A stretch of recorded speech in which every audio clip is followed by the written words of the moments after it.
Hello दोस्तों, okay coaching centre के YouTube channel में आप सभी का स्वागत है।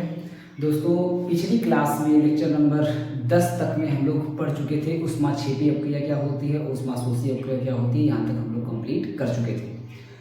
आज मैं आपसे जैसा कि बोला था, हम लोग रेडॉक्स अपक्रिया पढ़ेंगे। रेडॉक्स अपक्रिया जो कि दो प्रकार की होती है। पहले को लोग बोलते हैं आक्सीकरण अपक्रिया। आक्सीकरण अपक्रिया का मतलब होता है जिसको हम बोलते हैं दूसरे शब्दों में उपचयन अपक्रिया के नाम से भी जानते हैं।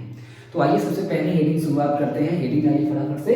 आक्सीकरण या इसी का जो दूसरा नाम होता है उपचयन, याद रखिएगा, इसको कहा जाता है उपचयन अभिक्रिया। और इंग्लिश में बोले तो इसको कहा जाता है ऑक्सीडेशन रिएक्शन। उपचयन अभिक्रिया अथवा ऑक्सीडेशन रिएक्शन। इसमें होता क्या है, बहुत ही सिंपल सी परिभाषा है। देखिए, ये जो टॉपिक है आपका आक्सीकरण या उपचयन अपक्रिया, ये अभी क्लास 10 में भी है। इसके अलावा आप देखेंगे तो ये क्लास 12 कक्षा 12 का जो दूसरा चैप्टर है, चैप्टर 2 है, जिसका नाम है विद्युत रसायन। मैं आपको पूरा एकदम बता दे रहा हूँ कि अगर आपके पास कक्षा 12 किताब हो या कोई घर में पढ़ रहा होगा तो उसकी किताब केमिस्ट्री की जाकर के लेकर के देखिएगा। जो भाग 1 है क्लास कक्षा 12 चैप्टर 2, जिसका नाम है विद्युत रसायन, इंग्लिश में इसको कहते हैं इलेक्ट्रोकेमिस्ट्री। इस चैप्टर को आप जाकर के देखिएगा। इसमें आपको ये सेम टू सेम बल्कि ये जो पूरा चैप्टर है ना, इसी आक्सीकरण और अपचयन अपक्रिया पर बेस्ड ही है। अगर आपको ये बढ़िया समझ में आ गया, ये दोनों हेडिंग खूब बढ़िया समझ में आ गई, तो मान करके चलिए वो चैप्टर आपके एकदम मुट्ठी में है। तो इतना इंपॉर्टेंट ये टॉपिक है जो अभी आपको सिर्फ एक हेडिंग के रूप में आपको यहाँ पे दिखाई देगा कक्षा 10 में। यही टॉपिक आपको कक्षा 12 में एक पूरे चैप्टर के रूप में दिखाई देगा। तो सबसे पहले तो ये इसका महत्व है, इसको बहुत ढंग से पढ़िएगा, अच्छे तरीके से पढ़िएगा। तो मैं क्या कर रहा हूँ, अभी आपको केवल कक्षा 10 लेवल नहीं पढ़ाऊंगा, कक्षा 10 लेवल भी आपको पढ़ाऊंगा। इसके साथ में इसको एक्सटेंड करके बढ़ा करके थोड़ा सा कक्षा 12 तक लेवल तक लेकर के जाऊँगा, ताकि आपको 2 साल पहले ही बता दिया जाए कि कक्षा 12 में आपको क्या पढ़ना है। तो थोड़ा सा इसका लेवल में बढ़ा करके पढ़ाऊंगा ताकि आपको क्लास 12 में भी काम आए। तो इसको लिखेंगे हम लोग, वे अभिक्रियाएं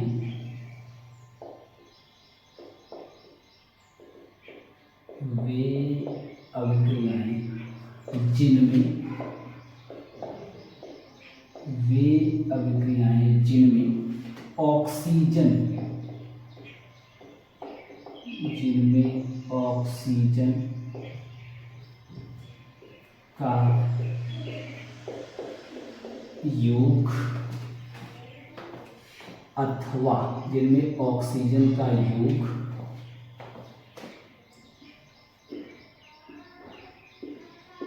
अथवा हाइड्रोजन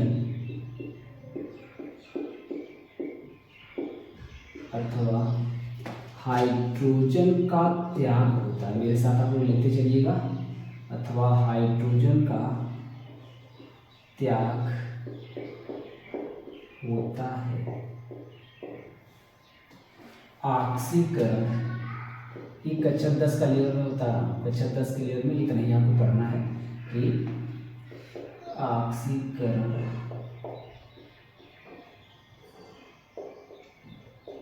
अभिक्रियाएं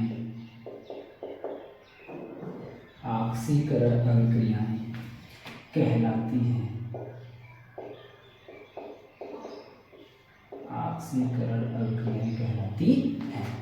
तो ये कक्षा 10 की परिभाषा। अगर कक्षा 10 के पेपर में आपका अगर याद आता है तो आपको बस इतना ही लिख करके आ जाना है कि वे अभिक्रियाएं जिनमें या तो ऑक्सीजन का योग होता है, यानी कि ऑक्सीजन या तो जुड़ जाता है या फिर हाइड्रोजन निकल जाता है, यानी कि हाइड्रोजन का त्याग हो जाता है। इस प्रकार की सभी अभिक्रियाओं को आक्सीकरण अभिक्रियाएं कहते हैं। सिंपल, ये सिंपल सी परिभाषा तुरंत आपको याद हो गया होगा, या तो ऑक्सीजन का योग या तो हाइड्रोजन का त्याग। इस प्रकार की सभी अभिक्रियाओं को हम लोग आक्सीकरण या दूसरे शब्दों में उपचयन अभिक्रिया या इंग्लिश में ऑक्सीडेशन रिएक्शन भी कहते हैं। अब थोड़ा सा मैं इसको 12 लेवल तक लेकर के जाता हूँ। ये अभिक्रियाएं और भी बहुत सारे कारणों से होती हैं, जो मैं आपको बता दे रहा हूँ पॉइंट करके। पहले तो 2 पॉइंट मैं यही ले रहा हूँ कि और किन कारकों पर निर्भर करती हैं। तो पहला तो ये हो जाएगा कि अगर ऑक्सीजन का योग, जो कक्षा 10 का लेवल है, अगर ऑक्सीजन का योग होगा मैं इसीलिए ऑक्सीजन को O2 लिख दे रहा हूँ ना। अगर ऑक्सीजन का योग होता है तब भी कौन सी अभिक्रिया? सर ऑक्सीकरण अभिक्रिया, नाम से ही क्लियर है ऑक्सीकरण। तो ऑक्सीकरण का मतलब ऑक्सीजन का योग। तो ऐसी अभिक्रियाएं जिनमें ऑक्सीजन, अभी उदाहरण के जरिए समझाएंगे, पहले इसको समझते चलिए कि जिनमें ऑक्सीजन का योग होता है इस प्रकार की अभिक्रियाओं को ऑक्सीकरण अभिक्रियाएं कहते हैं। दूसरा, या तो हाइड्रोजन का त्याग हो जाए, खाली लिख लेते हैं, या तो हाइड्रोजन का त्याग हो जाए, हाइड्रोजन की में कमी आ जाए, यानी कि हाइड्रोजन निकल जाए, तब भी कौन सी अभिक्रिया? ऑक्सीकरण अभिक्रिया। तीसरा पॉइंट समझ लीजिए, या तो इलेक्ट्रॉन का त्याग हो जाए, ई के ऊपर माइनस करके जब लिखते हैं तो इसका मतलब होता है इलेक्ट्रॉन, या तो इलेक्ट्रॉन का त्याग हो जाए तब भी कौन सी अभिक्रिया? ऑक्सीकरण अभिक्रिया। चौथा लिख लीजिए, या तो कोई ऋण विद्युतीय तत्व का योग हो जाए, ऋण विद्युतीय, ऋण विद्युतीय, ऋण विद्युतीय तत्व का योग हो जाए, तभी कौन सी अभिक्रिया होगी भाई? तभी अभिक्रिया होगी ऑक्सीकरण। पांचवा, या तो धन विद्युतीय का त्याग हो जाए, यहीं पे इसका उल्टा कर लीजिए, धन विद्युतीय। सब वही समझाएंगे बारी बारी से, टेंशन मत लीजिए, पहले आप लिखते रहिए, तत्व का त्याग हो जाए तब भी हो जाएगा। छठवां देख लीजिए, अभी सिर्फ आपको दो ही फैक्टर पढ़ना था ना कक्षा 10 में, अब देखिए 12 लेवल आपको पढ़ा रहा हूँ जिसमें बहुत सारी चीज़ें हैं, बहुत सारी चीज़ों की वजह से जो क्रिया होती है, ऑक्सीकरण क्रिया होती है, बारी बारी सबको समझाएंगे, पहले आप नोट करते जाइए इसको। तो इलेक्ट्रॉन का त्याग हुआ भाई तो प्लस धनात्मक आवेश में वृद्धि आएगी, यानी कि पॉजिटिव आवेश, धनात्मक आवेश में वृद्धि, धनात्मक आवेश में अगर वृद्धि होती है तब भी हम लोग मान लेंगे कि ऑक्सीकरण अभिक्रिया हो रही है। सातवां, ऋणात्मक आवेश में अगर कमी हो रही है, ऋणात्मक आवेश में अगर कमी हो रही है तब भी हम लोग मान लेंगे कौन सी अभिक्रिया हो रही है? ऑक्सीकरण अभिक्रिया हो रही है। तो केवल दो ही आपको कक्षा 10 में दो ही फैक्टर पढ़ना था, लेकिन देख लीजिए कितने फैक्टर्स और भी हैं जिन पर निर्भर करती है यह ऑक्सीकरण अभिक्रिया। तो एक बार फिर से बता रहा हूँ आपको, पहले कक्षा 10 लेवल समझिए। कक्षा 10 का लेवल क्या है भैया? कि वे सारी की सारी अभिक्रियाएं जिनमें या तो ऑक्सीजन का योग होता है या तो हाइड्रोजन का त्याग होता है, इन सभी अभिक्रियाओं को कहा जाता है ऑक्सीकरण अभिक्रिया। फिर से, वे सभी अभिक्रियाएं जिनमें ऑक्सीजन का योग होता है तो हाइड्रोजन का त्याग होता है, उन सभी अभिक्रियाओं को कहा जाता है ऑक्सीकरण अभिक्रिया। इसके अलावा अगर किसी में इलेक्ट्रॉन का त्याग हो रहा है तब भी ऑक्सीकरण अभिक्रिया, अगर किसी में ऋण विद्युतीय तत्व का योग हो रहा है तब भी ऑक्सीकरण अभिक्रिया, अगर किसी में धन विद्युतीय तत्व का योग हो रहा है तब भी ऑक्सीकरण अभिक्रिया, अगर किसी में धनात्मक आवेश में वृद्धि हो रही है तब भी ऑक्सीकरण अभिक्रिया, अगर किसी में ऋणात्मक आवेश में कमी आ रही है तब भी ऑक्सीकरण अभिक्रिया होगी। अब जरा उदाहरण देख लीजिए, उदाहरण लिख लीजिए। तो अगर आप उदाहरण की बात करेंगे तो चलिए पहले हम लेते हैं कॉपर वायर को अगर आप जलाएंगे, सिर्फ कॉपर की अभिक्रिया अगर ऑक्सीजन से कराई जाए, यानी कि कॉपर के तार को या कॉपर के चूर्ण को आप लेकर के कभी जला के देखिएगा, अगर आप उसको जलाएंगे तो जो कॉपर वायर होता है वो जलने के बाद कॉपर ऑक्सीजन से अभिक्रिया करके बनाता है CuO बना लेता है, कॉपर ऑक्साइड का निर्माण करता है। अब अगर आप इसमें ध्यान से देखेंगे तो इसके यहाँ पे देखिए, क्या कॉपर के पास कोई ऑक्सीजन था? तो सर नहीं था। यहाँ उत्पाद जब बना तो क्या इसमें कॉपर के पास ऑक्सीजन आ गया? यस सर, आ गया। तो इसका मतलब ये हुआ कि ये कॉपर जो है ये ऑक्सीजन के साथ जाकर के अभिक्रिया कर लिया, यानी कि ऑक्सीजन का कॉपर में योग हो गया, यानी कि यहाँ हुआ है ऑक्सीजन का योग। और जब ऑक्सीजन का योग होता है तो कौन सी अभिक्रिया होती है? ऑक्सीजन के योग से होती है ऑक्सीकरण अभिक्रिया। समझ पाया बढ़िया से? ठीक है। उसी तरीके से अगर मैं मान लीजिए जिंक चूर्ण को डाल दूं H2SO4 में, H2SO4 में अगर मैं डाल दूं तो क्या होगा? तो आप जानते हैं जिंक अधिक क्रियाशील होता है, ये क्रिया आपको कराई भी जा चुकी है, विस्थापन क्रिया में जाके देखिए इसको आपको कराया जा चुका है। तो जिंक क्योंकि अधिक क्रियाशील है जबकि हाइड्रोजन कम क्रियाशील है, तो जाकर के इसको विस्थापित कर देगा और विस्थापित करने के बाद बनाता है ZnSO4। Zn यहाँ से इसका ब्रेकअप हो जाता है, ZnSO4 बनता है और प्लस में यहाँ पे बनता है हाइड्रोजन गैस, प्लस में H2 गैस यहाँ पे निकल जाती है।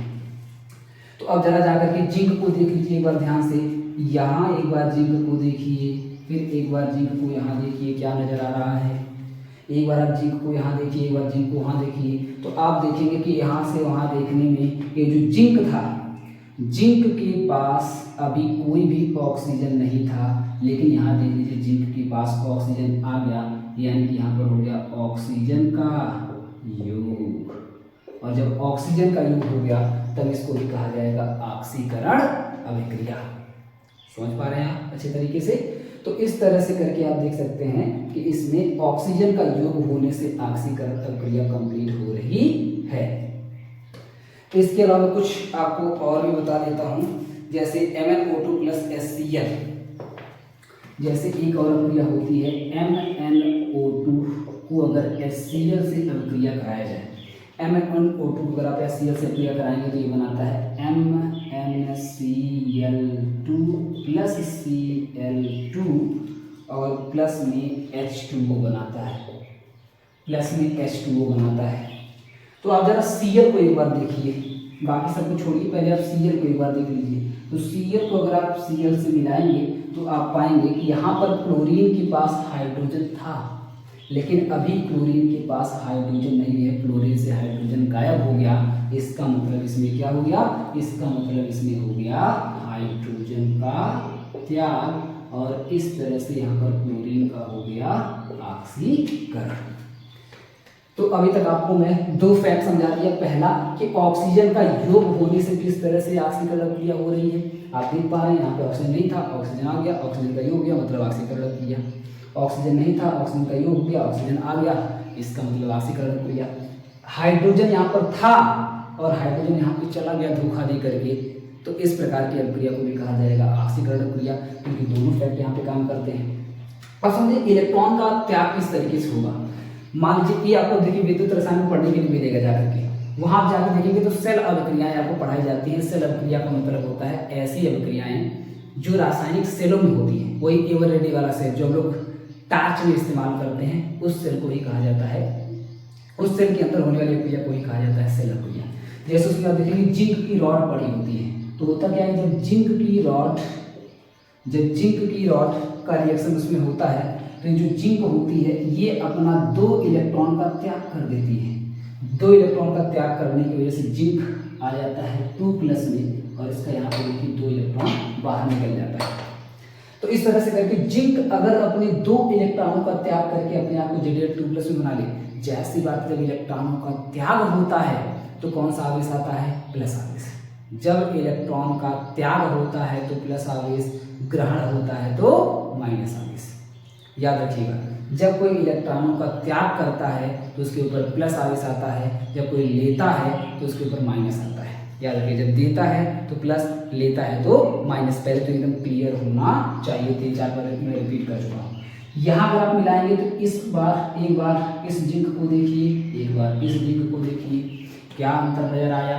अंतर नजर आया सर, यहाँ पे हो गया इलेक्ट्रॉन का त्याग हो गया सर, इलेक्ट्रॉन चला गया छोड़ के, धोखा दे दिया सर, इलेक्ट्रॉन का त्याग हो गया।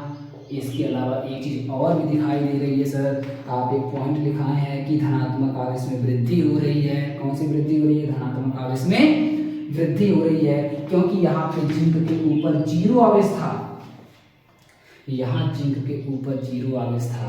अभिक्रिया के बाद जिंक के ऊपर 2+ आवेश आ गया, इसका मतलब 0 से हो गया +2, यानी कि धनात्मक आवेश में वृद्धि। तो एक चीज और यहाँ पे हो रहा है कि धनात्मक पॉजिटिव आवेश सर बढ़ जा रहा है। तो अगर पॉजिटिव आवेश बढ़ जाए, चाहे यहाँ पर आप देख लें कि इलेक्ट्रॉन का त्याग हो जाए, तब भी वहाँ पे कौन सी अभिक्रिया होगी? ऑक्सीकरण अभिक्रिया कहलाएगी। अब एक आपको मैं ऋणात्मक आवेश वाला बता देता हूँ यहाँ पे।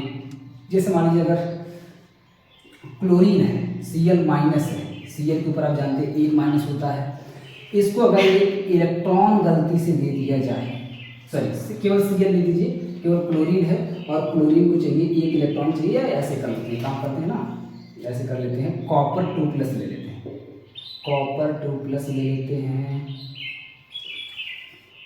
ये भी नहीं बढ़िया से इसमें आप समझ पाएंगे। मैं इसमें ले लेता हूँ ऑक्सीजन ले लेता हूँ, क्योंकि एक ऑक्सीजन के ऊपर होता है 2-, एक ऑक्सीजन के ऊपर यहाँ पर होता है 2-। इसमें अगर इसको गलती से दे दिया जाए, एक इलेक्ट्रॉन मान लीजिए दे दिया जाए, तो ये कन्वर्ट हो जाएगा ऑक्सीजन 1- में। इस तरीके से इसको आप ध्यान समझने का प्रयास करिए कि अभी यहाँ पे 2- था, इसको अगर एक इलेक्ट्रॉन दे दिया जाए तो ये हो जाएगा 1- में कन्वर्ट हो जाएगा, जैसी बात है। तो यहाँ पर आप ध्यान से अगर देखेंगे तो यहाँ पे कितना माइनस था, 2- था, यहाँ आने के बाद क्या हो गया, 1- हो गया। इसका मतलब यहाँ पे सर आ गया ऋणात्मक माइनस आवेश में आ रही है कमी। यहाँ ज़्यादा माइनस था, यहाँ कम माइनस हो गया, इसका मतलब हो गया यहाँ पे ऋणात्मक आवेश में कमी हो गई। जब ऋणात्मक आवेश में अगर कमी होती है तब भी वहाँ पे देखो, ऋणात्मक आवेश में जब कमी होती है तब भी वहाँ पे क्या होता है, तब भी वहाँ पे क्या होता है, तब भी वहाँ पर होता है ऑक्सीकरण अभिक्रिया।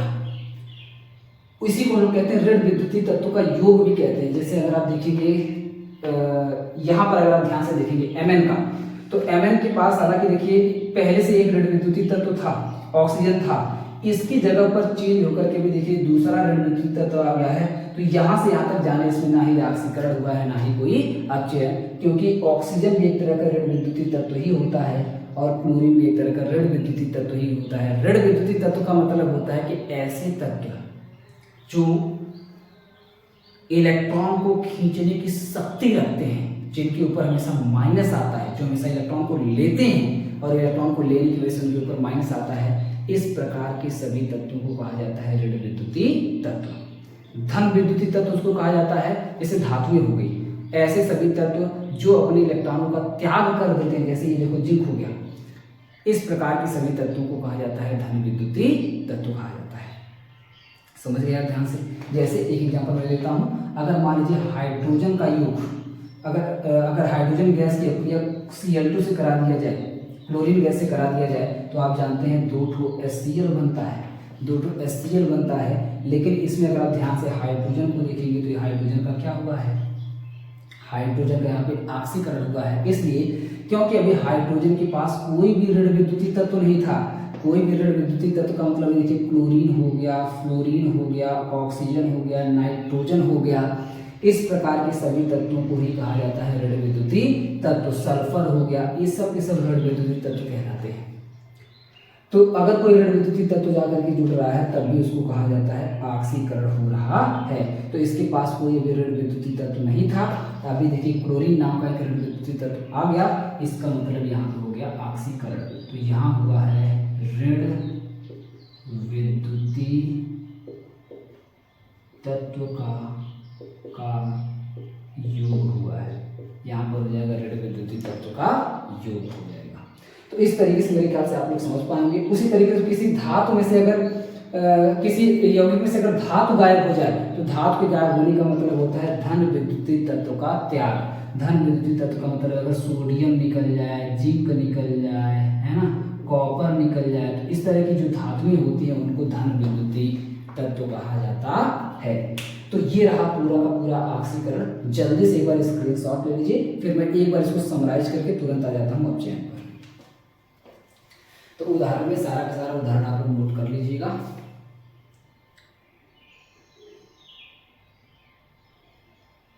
तो मेरे ख्याल से आपको समझ में आ गया होगा। एक बार फिर से आपको रिवाइज करवा दे रहा हूँ, एक बार शुरू से देखिए फिर से। ऑक्सीकरण अभिक्रिया क्या है, तो वे सभी अभिक्रियाएं जिनमें ऑक्सीजन का योग होता है अथवा हाइड्रोजन का त्याग होता है उसको कहते हैं ऑक्सीकरण अभिक्रिया। लेकिन सिर्फ इतना ही नहीं है, और भी बहुत सारी बातें हैं जिनकी वजह से ऑक्सीकरण अभिक्रियाएं होती हैं, जिनको आगे चल के पढ़ना है। कौन कौन सी? यदि इलेक्ट्रॉन का त्याग होता है, त्याग क्या हो रहा है सर, यहाँ देखिए त्याग हो रहा है, तब भी ऑक्सीकरण अभिक्रिया।